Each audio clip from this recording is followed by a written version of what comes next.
What's up, y'all? Back at it again, you feel me? Getting this nice nature, getting this nice view of the world, you feel what I'm saying? It's a nice little view, feel me? I got my book too with me, you know what I'm saying? Think and Grow Rich.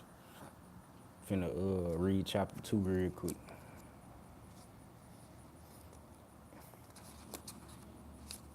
That's where I left off at. It says, when Edwin C. Barnes climbed down from the freight train in Orange, New Jersey, more than 30 years ago, he may have resembled a tramp, but his thoughts were those of a king. As he made his way from the railroad tracks to Thomas A. Edison's office, his mind was at work. He saw himself standing in Edison's presence. He heard himself asking Mr. Edison for an opportunity to carry out the one consuming obsession of his life, a burning desire to become the business associate of the great inventor. Nah, that's tough. It says, I gotta reread that. He heard himself asking Mr. Edison for an opportunity to carry out the one consuming obsession of his life, a burning desire to become the business associate of the great inventor. That's hard right there. It's hard. Barnes' desire was not a hope. It was not a wish. It was a keen, pulsating desire, which transcended everything else. It was definite. The desire was not new when he approached Edison. It had been Barnes' dominating desire for a long time. In the beginning, when the desire first appeared in his mind, it may have been probably was only a wish, but it was no mere wish when he, what did that say? But it was no mere wish when he appeared before Edison with it. So a few years later, Edwin C. Barnes again stood before Edison in the same office where he first met the inventor. Bro, these planes I fucking hate. I hate these planes, man. This shit sucks.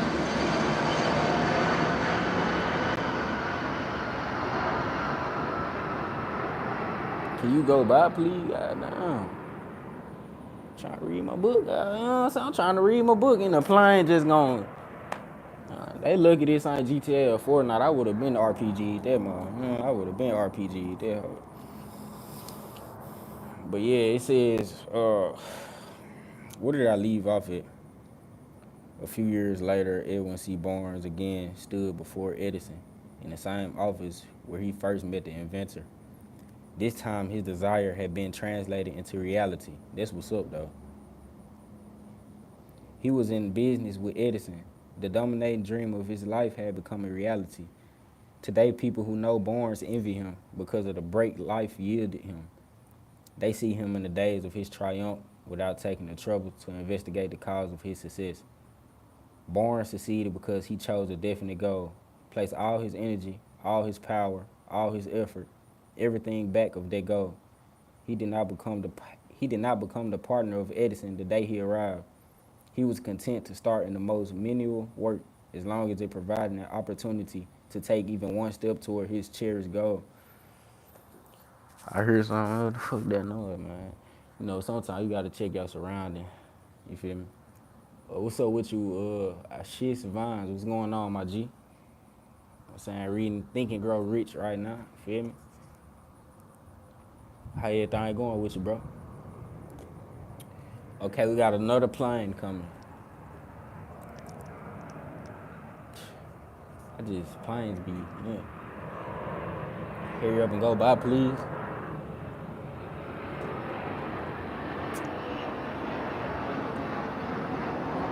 Planes I just like, bruh. Like, can you hurry up and pass by, please? God damn. Trying to read my book. All right. 5 years passed before the chance he had been seeking made its appearance. During all those years, not one ray of hope, not one promise of attainment of his desire had been held out to him. To everyone except himself, he appeared only another COG in the Edison business wheel. but in his own mind, he was the partner of Edison every minute of the time, from the very day that he first went to work there. It is a remarkable illustration of the power of a definite desire. Barnes won his goal because he wanted to be a business associate of Mr. Edison more than he wanted anything else. He created a plan by which to attain that purpose, but he burned all bridges behind him. He stood by his desire until it became the dominating obsession of his life, and finally, a fact. When he went to Orange, he did not say to himself, I will try to induce Edison to give me a job of some sort. He said, I will see Edison and put him on notice that I have come to go into business with him. This is a very interesting book, I ain't gonna lie. Think and Grow Rich. Think and Grow Rich, you know what I'm saying? I think I already read this too. I think I already read this.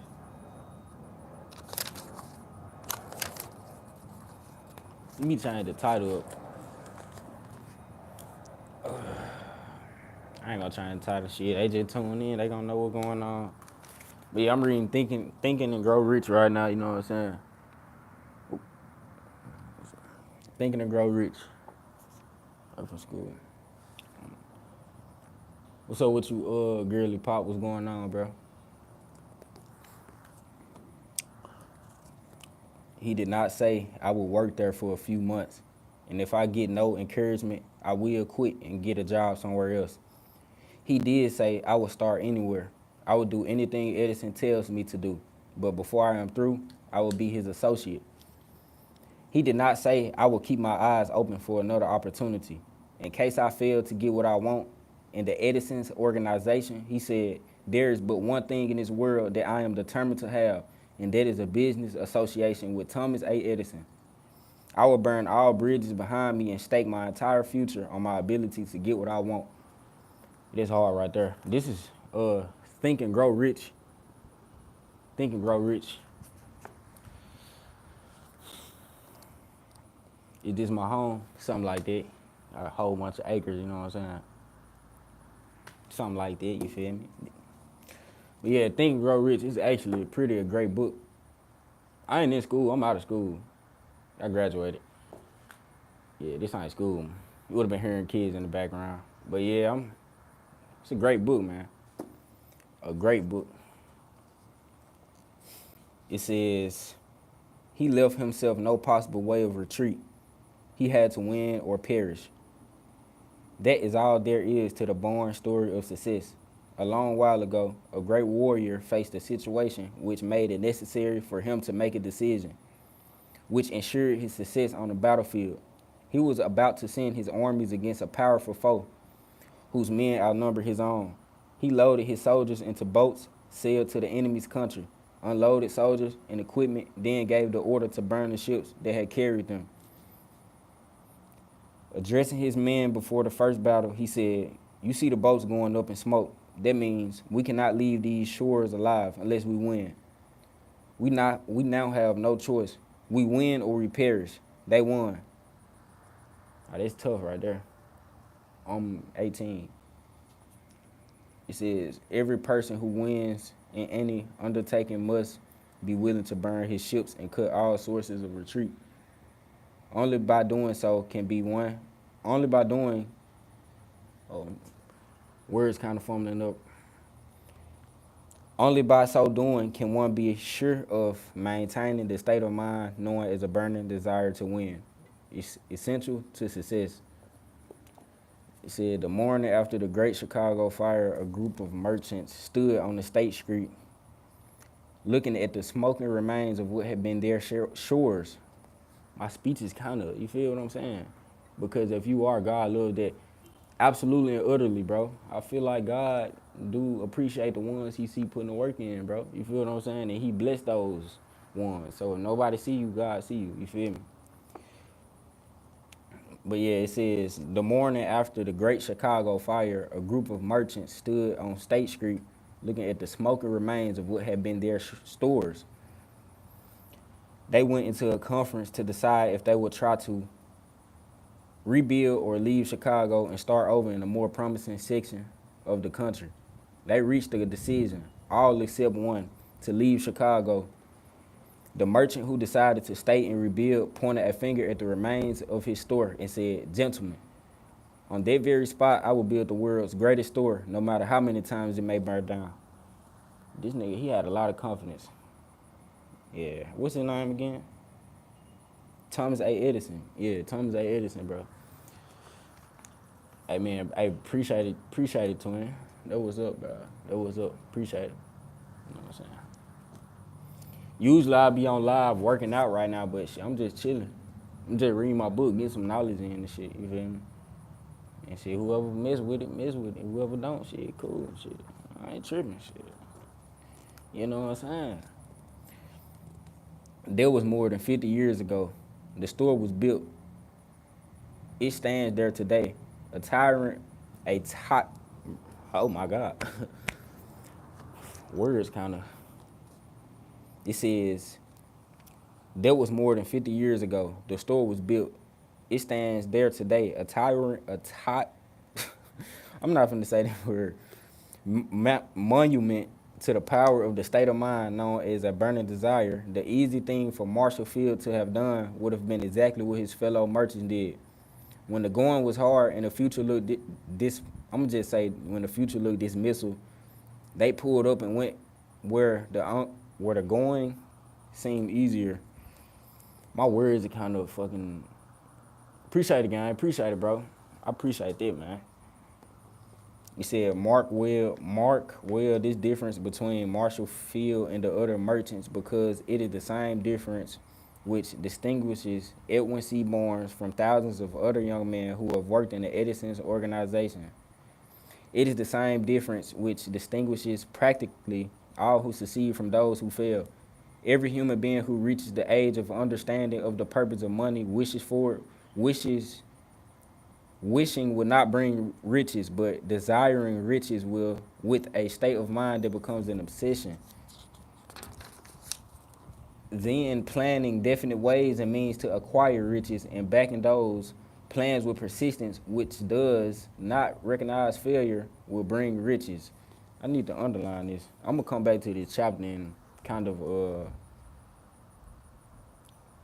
I gotta go. I appreciate it, bro. You good. You good. And I ain't even doing this on no religion stuff, bro. I'm just, shit, I always been connected with the earth and shit. Or with God, and I did my dirt, but I mean, shit, I got like, bro, there's different sides to me, man. You feel me? But yeah, anyway, it says, did I just turn the page?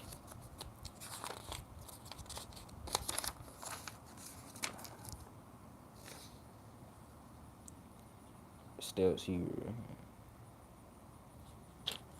If you do not see greater riches, I think I skipped a couple pages. Becoming a obsession. Yeah, I was on this page. It says, planning definite ways and means to acquire riches, and backing those plans with persistence, which does not recognize failure, will bring riches. The method by which desire for riches can be transmuted into its financial equivalent consists of 6 definite practical steps.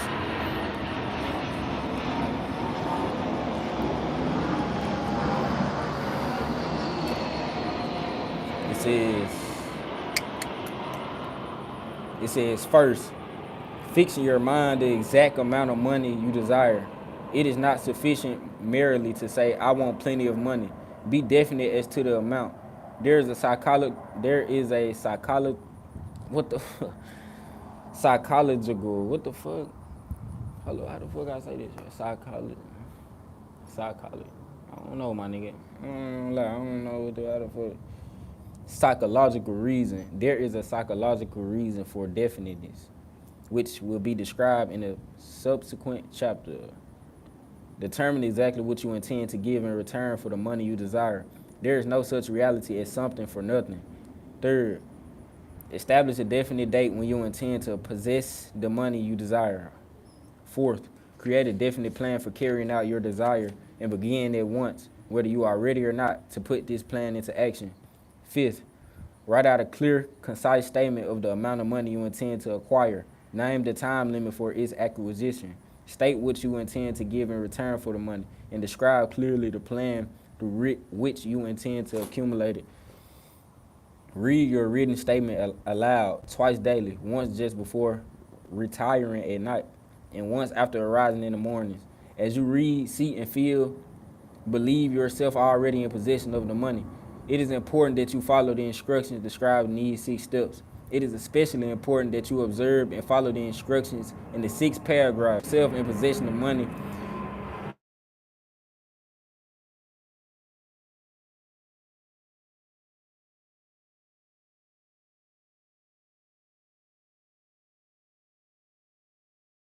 that you will acquire it.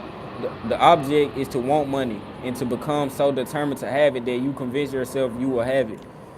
Only those who become money conscious ever accumulate great riches. Money consciousness means that the mind has become so thoroughly saturated with the desire for money that one can see oneself already in the possession of it. To the uninitiated who has not been schooled in the working principles of the human mind, these instructions may appear impractical.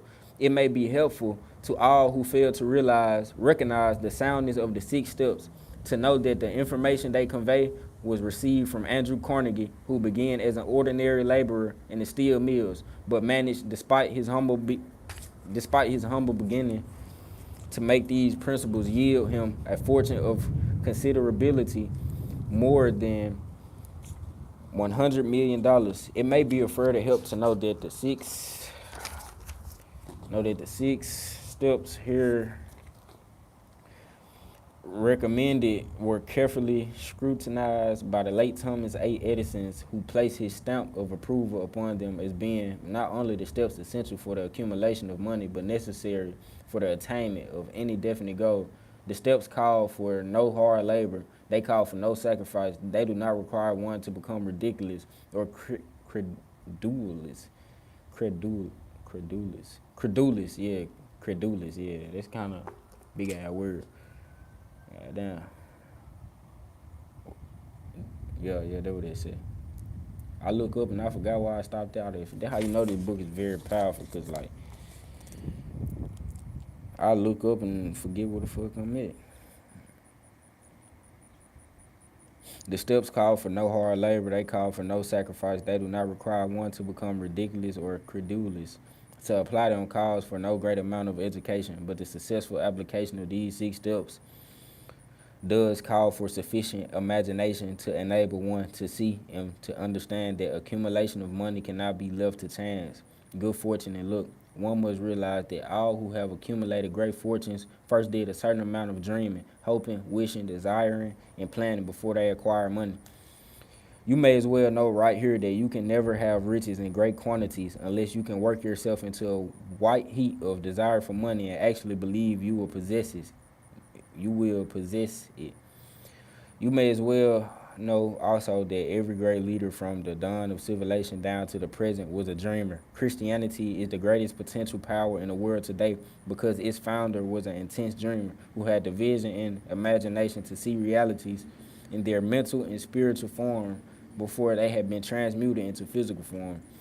If you do not see great riches in your imagination, you will never see them in your bank balance. Never. In the history of America has there been so great an opportunity for practical dreamers as now exists. The 6-year economic collapse had reduced all men substantially to the same level. A new race is about to be run. The stakes represent huge fortunes which will be accumulated within the next 10 years. The rules of the race have changed because we now live in a changed world. That definitely flavors the masses, those who had but little or no opportunity to win under the conditions existing during the Depression, when fear paralyzed growth and development. We who are in this race for riches should be encouraged to know that this changed world in which we live and demanding new ideas, new ways of doing things, new leaders, new inventions, new methods of teaching, new methods of marketing, new books, new literature, new features for the radio, new ideas for moving pictures. Back of all, this demand for new and better things, this is one quality which one must possess to win. And that is definiteness of purpose, the knowledge of what one wants, and the burning desire to possess it. The business depression market, the death of one age, and the birth of another. This changed world requires practical dreamers who can and will put their dreams into actions. The practical dreamers have always been and always will be the pattern makers of civilization. We who desire to accumulate riches should remember the real leaders of the world always have been men who harness and put into practical use the intangible, unseen forces of unborn opportunity and have converted those forces or impulses of thought into skyscrapers, cities, factories, airplanes, automobiles, and every form of convenience that makes life more pleasant. Tolerance and the open mind are practical necessities of the dreamer of today. Those who are afraid of new ideas are doomed before they start. Never has there been a time more favorable. Never has there been a more favorable to pioneers than the present. True, there is no wild and woolly west to be conquered, as in the days of the covered wagon, but there is a vast business, financial, and industrial world to be remodeled and redirected along new and better lines. And planning to acquire your share of the riches, let no one influence you to scorn the dreamer. To win the big stakes in this changed world, you must catch the spirit of the great pioneers of the past, whose dreams have given the whose dreams has given the whose dreams have given to civilization all that it has of value. The spirit which serves as the lifeblood of our own country, your opportunity and mine to develop and market our talents. Let us not forget, Columbus dreamed of an unknown world, staked his life on the existence of such a world, and discovered it. Copernicus, the great astronomer, dreamed of a multiplicity of words and revealed them. No one denounced him as impractical after he had triumphed, thus proving once more than thus proving once more that success requires no apologies. Failures permit no alibis. If the thing you wish to do is right and you believe in it, go ahead and do it. Put your dream across and never mind what they say if you meet with temporary defeat. For they perhaps do not know that every failure brings with it the seed of an equivalent success. Henry Ford, poor and uneducated, dreamed of a horseless carriage. Went to work with what tools he possessed, without waiting for the opportunity to favor him. And now evidence of his dream belts the entire earth. He was put more wheels. He has put more wheels into operation than any man who has ever lived, because he was not afraid to back his dreams. Thomas Edison dreamed of a lamp that could not be operated by electricity, began where he stood to put his dream into action. And despite more than 10,000 failures, he stood by that dream until he made it a physical reality. Practical dreamers do not quit. What the fuck is this? Look at this shit trying to get me, bro.